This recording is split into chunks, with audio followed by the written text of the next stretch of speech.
moving in after the break, in the chat room, we had a question, which was, what was the most creative form of corrective training that we've ever seen?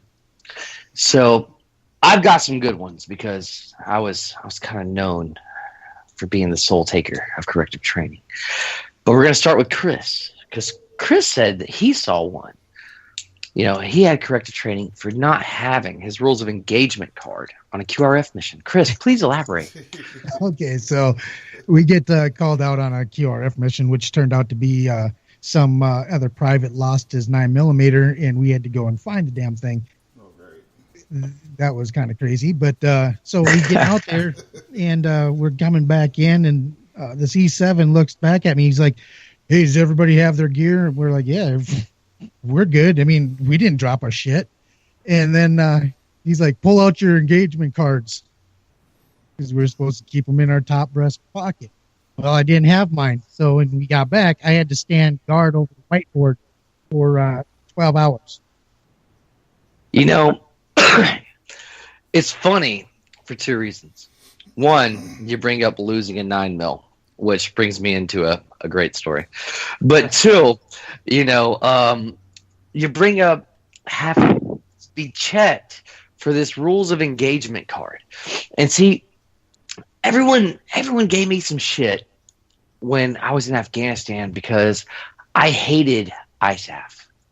I did. I hated everything that ISAF itself stood for. I love our American military. I love our country. I love being able to do what we do overseas so well and keep people safe. But the thing about it was, with ISAF and these rules of engagement cards and everything else, and like you said, Chris, you have to keep it in your breast pocket there. I'm sorry. I'm being engaged. I'm in a firefight. Oh, hang on, guys. Let me pull out my rules of engagement card. What was it? Shout, shove, oh, okay, I can shoot. Fuck, I can shoot.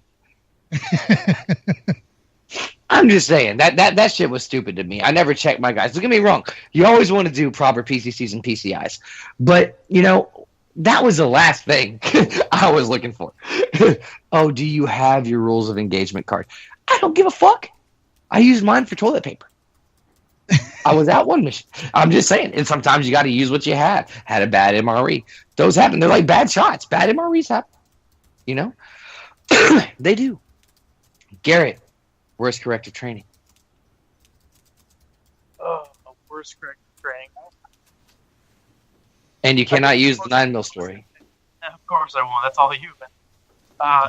Most of the time, so it was actually a CID case. We were out at Camp Darby, that first round for Ranger training, because there was 5 or 6 MVGs missing. Oh, I remember this one. Which added up to our threshold, so it became a CID case. Now, we were down there in Camp Darby for a good 18 hours, interviewing soldiers, interviewing all these studs, these students for Ranger class. And during several of those interviews, something popped up that I kept hearing from a lot of these other students and stuff, where there was a couple of soldiers that would go fucking black for a little bit. Like, nobody would know where they are. Nobody knew where they went. Well, I ended up tracking these soldiers down and found out where they were going. These studs had a buried MRE stash on one of the courses. So basically, they would go off this little beaten path, bust out their E-tool, dig up these MREs that they had jacked and stored there for training, so that they wouldn't be hungry like all the other students. Which, like you had said before, ingenuity. I will give them props, but I ain't never seen soldiers get smoked so fucking hard in August at Fort Benning, Camp Darby, than that day. Ooh, that just sounds like hell. Oh, that sounds bad. But you know what? Motherfuckers want to eat. You know what I mean? Gotta eat. Hey, so once again, ingenuity. Props to them. Props to them. Country, what you got for us? Enlighten me, brother. Damn, that's kind of hard to top that one. That is pretty epic, though. Well, I mean, honestly, I guess really the only really weird corrective training I've really seen that was kind of out there was, I mean, being downrange, having one of our E2 studs that are just fabulous fuckingly dumb, not have, of course, it's like Chris, you got to have your ROE cards and all this shit. Well, of course, he didn't have his fucking cat card and, full battle rattle standing out in front of the fucking DFAC because I don't have my cat card. I can't get in to fucking eat and wants to throw a tantrum about it. With the hunger, I'm going to have to stand out there with a big giant fucking cardboard fucking make out of his fucking ID card, which was bigger than he was. I mean, yes. I mean, that's about it. I mean, he had to draw his little cartoon picture up on there and everything. So. You see, I love shit like that. I do. I love shit like that because I was that NCO. And you can ask Garrett. He can attest to this. I was that one you probably didn't want to piss off. Yeah. Because I would come up with new and unique ways to make you look stupid. And it was funny to me. And I got in trouble for it many times. I did. I was told I was too harsh, or there were things I was doing that I just couldn't do, or I could even get an Article 15 for.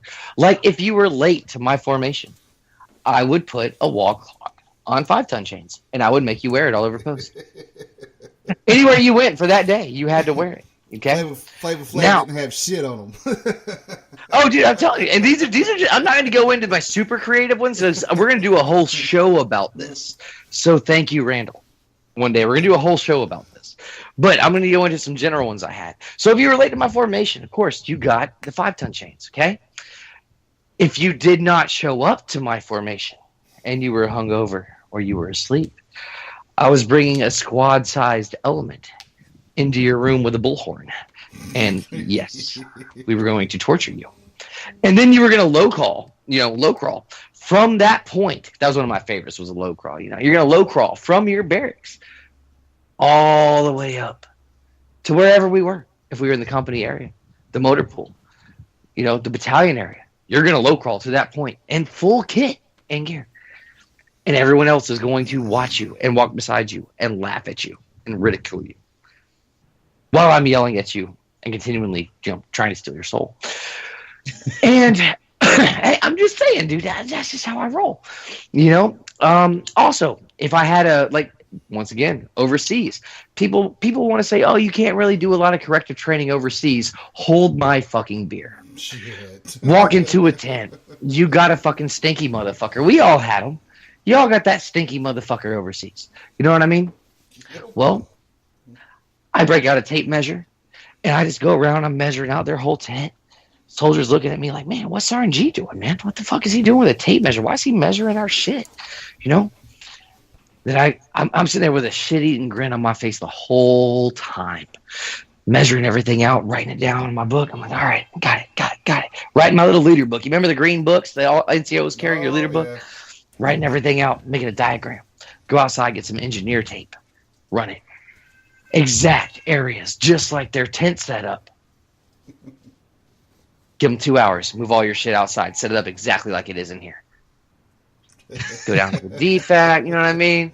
Go watch some AFN, get a soda, come back, everything's out. All right, now go clean all that shit. Make them clean out the tent, then make them move everything back in. You know what I mean? That shit's funny to me. It is. See, you're back. And how you said that I can attest to that. See, what's funny to me is that Anthony, this kind of corrective training, the initiative and the creativity it takes to come up with this kind of stuff, is one of the things that brings joy into Anthony's life. So if you've ever had anything that you do that brings joy to your life, and all of a sudden you're coming up on getting whatever that is that brings joy to your life, and then it gets taken away from you, that would push you off. That's true. The fact that he just loves coming up with training, and then somebody may not be like myself, does something wrong that would warrant Sergeant Gendro's corrective training skills, Oh, I know where And you're then going with this. And then it gets snatched from him because I was considered one of the untouchables. That was the commander's supply. So in his entire military career, as hard as he did try, never could get. That's true, you know. And his little butt buddy, Mr. Morrell, he's an E7 now, I believe. E6, E6, E6P. E6. I had him, E6P. I had him his first few days in the unit, and I took his soul. I did. Oh, I fucked him up. You want to talk about some of the worst corrective training? I was a new bug sergeant, and I just went a little too hard. I'm not too good, to admit that. I went a little too hard on him. I fucked his world up, and I loved every single second of it. But you see, and Chris, I know you can attest to this. When you come from being an NCO, when you become an NCO, from that lower enlisted soldier that has been in trouble and you have been tormented through corrective training, you're just itching to try some of this shit. It's you're just writing it down. Oh yeah, you got a monkey on your back and you think, oh yeah, I can do better than that one even. Yeah. I'm telling you, I was a shit E5 when I went from E4 to E5. I was a shitbag. I was that guy everybody loved to hate. It went to my head. Hey, for me, it went to my head at first as far as calling cadence, corrective training, all that good shit. I was bad about calling. I called cadence everywhere we went. My guys pissed me off. I would march them past the Charlie Company medics, and I would jump out to call cadence, and I'd make them do SpongeBob. Look cool when you're doing SpongeBob as a fucking platoon-size element.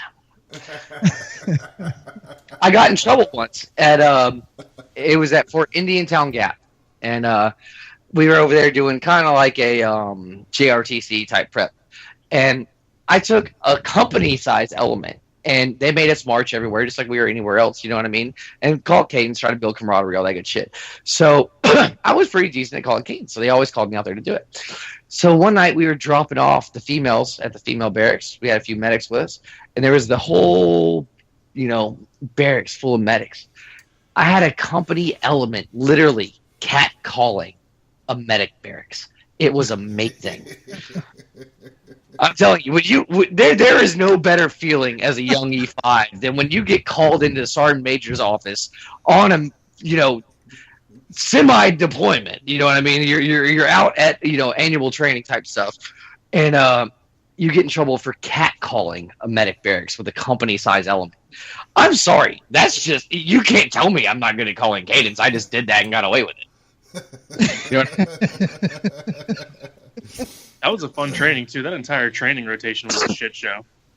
It was. I actually, it's funny when you're doing like a convoy live fire type training, things like that. Mount site type training, and these guys get out there, and you're 6 months off, a deployment, a previous deployment. You're 6 months home, and they're trying to set up this elaborate mount site, but what they fail to realize is there's this road that goes around the side of the whole thing to where you never have to go through the city. And they're like, you treat this as real world, Sergeant. This is real world. You're going to go through that fucking city. You're going to goddamn engage. You're going to assault through the objective and complete your mission. All right, Roger, Sergeant. I got you. I can do this. Yes, sir. Let's do it. Yes, sir, Captain. We're going to make this happen. And Roger first, Sergeant. I'm going to show you a thing or two, right? And you're a young stud in NCO, I kind of had that little reputation for that kind of stuff. And as I'm pulling into this mount site, I see this road veering off to the left. And I look down it. And all I see are these tables blocking the road. So I radio back to my platoon sergeant. I'm like, hey, son, Ross, we're treating this as real world. Who? And he's like, yeah, Roger, man. All right, guys, we're taking a left. Bro. I blew through these tables in a Humvee. One of my soldiers, he passed away a couple years ago, named Silva. He was my driver at that point, and it was one of the greatest memories that he loved about working with me the few times he got to. I told him to drive through these tables, and he was like, Sergeant, are you giving me an order to drive through these tables? And I was like, what do you mean, bro? And he was like, I don't want to be. I don't want Article 15, man. Like